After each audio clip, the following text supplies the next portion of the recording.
उड़ने के लिए जैसे पंख भरा, उड़ने के लिए उल्लुओं ने पकड़ लिया।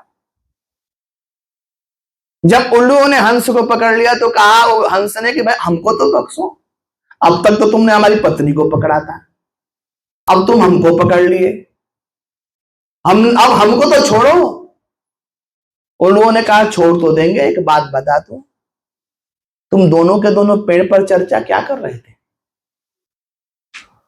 अब तो चर्चा यही कर रहे थे, पत्नी ने पूछा कि हम लोग गए थे तो पेड़ हरा था और आए वापस तो सूख गया। तो पत्नी ने पूछा, हंसिन ने पूछा कारण क्या? हमने बता दिया उन लोगों कारण, ये पेड़ सूख गया। उल्लुओं ने कहा कि अरे भाई साहब तू गलत कह रहा है, ये हम उल्लुओं के कारण नहीं है पेड़ सूखा, इन पंचों के कारण सूख गया, जिनको पता है नहीं कि पत्नी हंस की है कि उल्लू की है। यह स्थिति हमारे देश का कानून का है।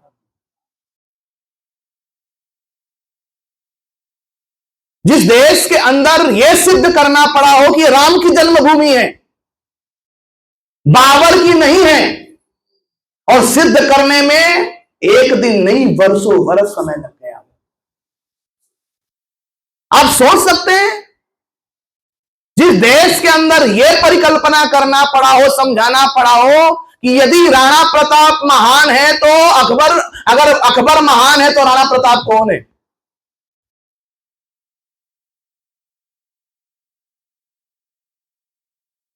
जिस देश के पाठ्यक्रम में यह पढ़ाया जाता हो कि भारत का खोज किसने किया था? Vasco D gamma. मतलब वास्को डी गामा से पहले भारत भुला गया था, भारत था ही नहीं।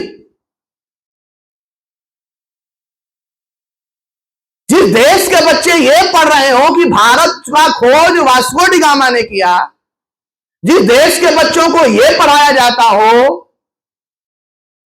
क्या पढ़ाया जाता हो कि प्रेम की निशानी देखना है तो आगरा में क्या देखो? किसकी निशानी है? पति पत्नी की प्रेम की निशानी है।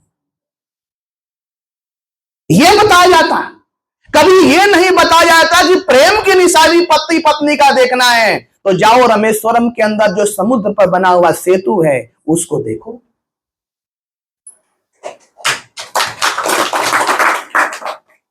जिस देश के पाठ्यक्रम में यह पढ़ाया जाता है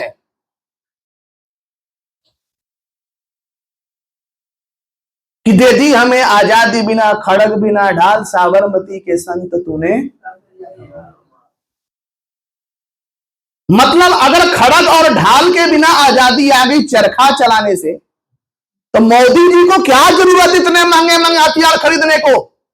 सारे सैनिकों को एक एक जो है चरखा दे दो, देश बच जाएगा।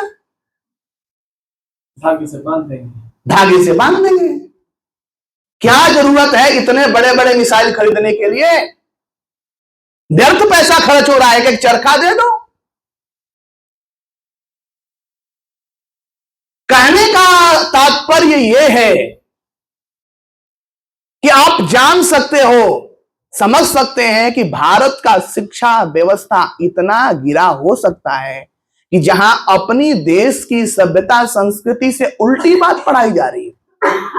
आप सोच सकते हो आपका अपना बच्चा एक जगह गया, एक बच्चे ने एक परिवार में गया, परिवार में छोटा सा बच्चा था, मां ने कहा बेटा आर्य समाज वाले आचार्य जी आए हैं, आओ पांव छुओ। बच्चा कहा कि नहीं, मैं आर्यों का पांव नहीं छूता। मैंने कहा क्यों? बच्चा क्या कह रहा है?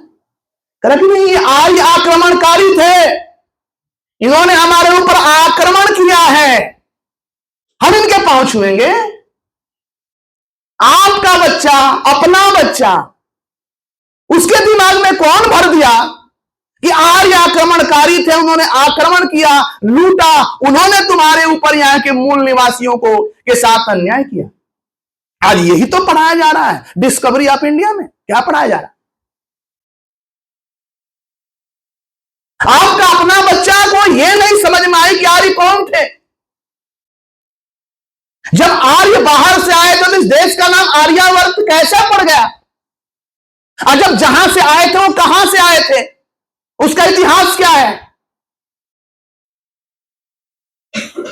लेकिन दुर्भाग्य है इस देश का प्रधानमंत्री उसको वो बन गया जो देश के चपरासी बनने योग्य नहीं था। और शिक्षा मिनिस्टर वो लोग बन गए जो कभी शिक्षा उनको भेंट ही नहीं हुई, कभी स्कूल तक नहीं पढ़े, स्कूल में एक दिन नहीं गए, पैदा हुए मक्का में, अब बन गए भारत के शिक्षा मिनिस्टर। वो भला कैसे राणा प्रताप को महान बताएंगे, वो शिवाजी को कैसे महान बताएंगे, वो भगत सिंह को कैसे महान बताएंगे? उनको तो बताना वही अकबर महान था, बाबर महान था, औरंगजेब महान था। कुल मिलाकर के मैं कहना ये चाह रहा हूं, बर्बादी यूं नहीं हो गई। बर्बादी का इतना बड़ा जो षड्यंत्र आपके साथ में जा रहा है, और षड्यंत्र में पहला षड्यंत्र यह है, किसी भी जाति को आगे बढ़ाने का जो काम करता है वो इतिहास करता है। इतिहास हमें यह बताता है कि हम कौन थे, हमारा हिस्ट्री क्या है, और हिस्ट्री से लोग प्रेरित होते हैं और आगे की ओर यात्रा करते हैं।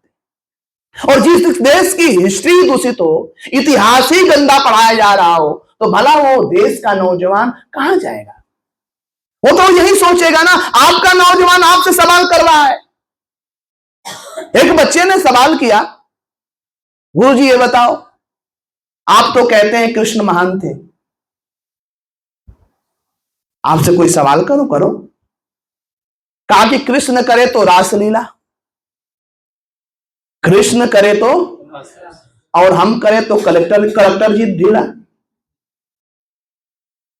मतलब आपके बच्चों को आपके महापुरुषों के बारे में क्या जाल घोला जा रहा है, और जाल घोलने वाले लोग कौन है? हम हैं। हमारे बच्चे अपने महापुरुषों से घृणा कर रहे हैं। यह स्थितियां यदि आपके देश के सामने आ गई है तो विचार करना पड़ेगा। किसी ने कहा, वतन के फिक्र कर नादान, मुसीबत आने वाली है। तेरे बर्बादियों के मशवरे हैं आसमानों में, न संभलोगे तो मिट जाओगे हिंदुस्तान वालों, तुम्हारी दास्तां तक भी ना होगी दास्तान। ध्यान रखना। मुझे तो लग रहा है लोग कह रहे हैं कि हम आजाद हो गए, हमें तो ऐसा लग रहा है कि हम ज्यादा गुलाम हो गए, और गुलामी मानसिक ज्यादा। आज स्थिति यह है कि हम लगभग, हमारे बच्चे 90 से 95% ईसाई बन चुके हैं। और बच्चों की क्या बात करें, हम स्वयं ईसाइयत से प्रभावित लोग हुए। हमें अपने बच्चों के जन्मदिन भारतीय परंपरा से मनाने में घृणा होती है। हमारे बच्चों के जन्मदिन कैसे मनते हैं, आप विचार करके देखो।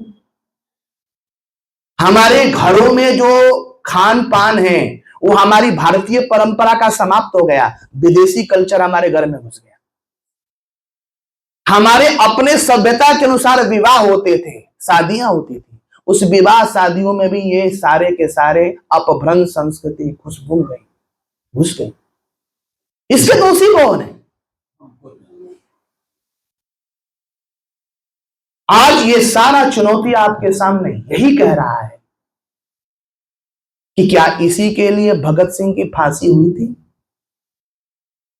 राजगुरु सुखदेव, राम प्रसाद बिस्मिल, शिवाजी महाराज, बंदा बैरागी, तिलक, गोखले, ये जितने महापुरुष हैं, उन सभी महापुरुषों का श्रम इसीलिए हुआ था कि हमारे घर में, हमारे देश में रहने वाले लोग ही हमारी सभ्यता से, संस्कृति से, हमारी वीरता से नफरत करें। और यदि ऐसा ही है तो हम ज्यादा दिन और टिकने वाले नहीं है, ज्यादा दिन और टिकने वाले नहीं है। स्थिति तो यह है कि जिन नेताओं को हम लीडर समझ रहे हैं ना, अपना आदर्श समझ रहे, सारे भागे खड़े होंगे। जो हाल अन्य देशों का हुआ ना, पड़ोसी देशों का, बांग्लादेश का, बांग्लादेश के प्रधानमंत्री को भागना पड़ा कि नहीं भागना पड़ा? कहां शरण लेना पड़ा? वो स्थिति आ जाएगी।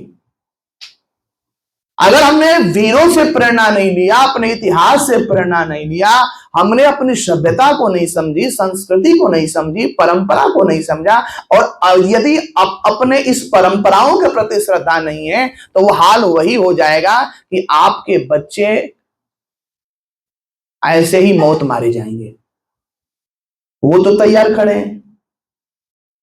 एक मुसलमान के लड़के को 1 लाख रुपए दे दो या 10 लाख रुपए दे दो, आप कह दो कि जाकर के रामकृष्ण का जयकारा लगा दे और जाकर के रामकृष्ण के आगे झुक जाए, वो कतई झुकने को तैयार।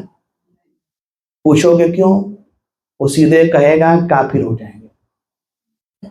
उसको अपने बारे में इतना तो पता है ना, लेकिन हिंदू वाले को चाहे मजार पर जाकर के धूप लगवा दो, चाहे कहीं इसका सर पटकवा दो, ये पटकने के लिए तैयार है कि नहीं?